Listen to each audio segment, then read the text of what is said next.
Okay, everybody, this is September 2nd, 2011, part two of News and Views from the Nefarium, because once again, YouTube cut me off right in the middle of making a point, and I was making the point that part of Nazi ideology was to believe in the idea of an ancient contact, and from that contact, of course, came and let's be honest here, the Nazis were getting all of this from reading the same sort of ancient texts, primarily Mesopotamian and Vedic texts that I've referred to in some of my works like Cosmic War, Genes, Giants, Monsters, and Men, and so on. But out of that contact, the Nazis believed the Aryan race had come about. In other words, it was partly human and partly from the gods. And that was part of the basis, also through the theosophical influence of Madame Helena Petrovna Blavatsky and her belief in similar doctrines. And it was out of that view that the Nazis assumed the attitude that the Aryan race, namely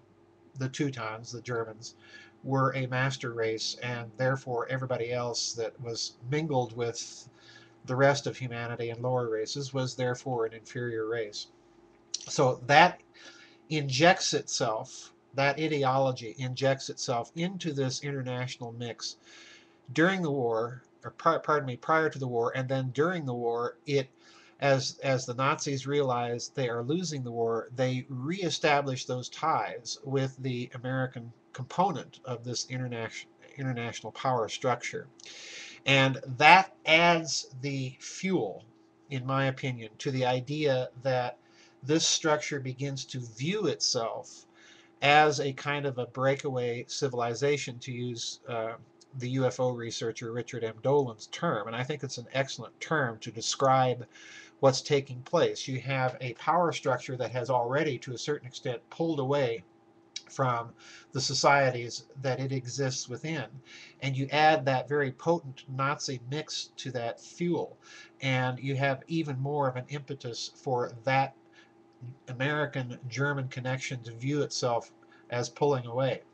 Now, the other point that I made before I got cut off in the previous part was that you do have, to a certain extent, a threefold structure in this international power structure. There's that Nazi component that I've written so much about, but there's also that component of the Rothschild interest in Great Britain and in Europe, centered primarily around the City of London, and then you have the American interest represented by the Morgan-Rockefeller group. And I stress this because it's a very important point, and it's one that's overlooked. The Rothschild interest has, of course, been very, very supportive of Zionist causes and so on and so forth. The Morgan-Rockefeller interest, on the other hand, represents that moneyed class of white American Protestantism. And so they have tended to look down, and that's part of the reason for their support of the Nazis in Europe. So you have a real fissure, a kind of a structure, threefold structure that cooperates at some levels with each other, but at the same time, you have some very serious ideological fissures between those three factions within that New World Order.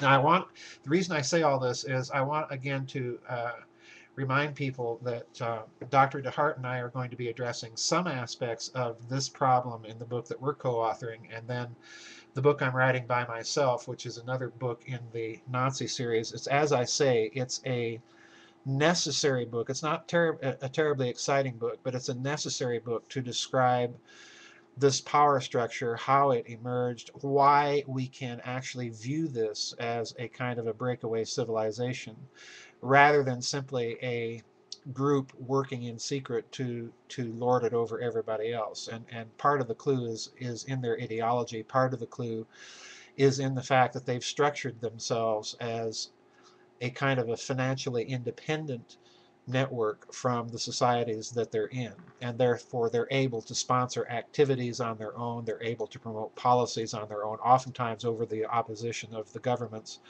that of the countries where they are found. So it's a very, very complex story. You know, we're just at the beginning of telling it and trying to update it from where other researchers like Carol Quigley or James Billington or people like that, scholars that have investigated this structure before. Anyway, that is the conclusion in a nutshell of what I said before when YouTube cut me off. So anyway, see you on the flip side, everybody, and God bless.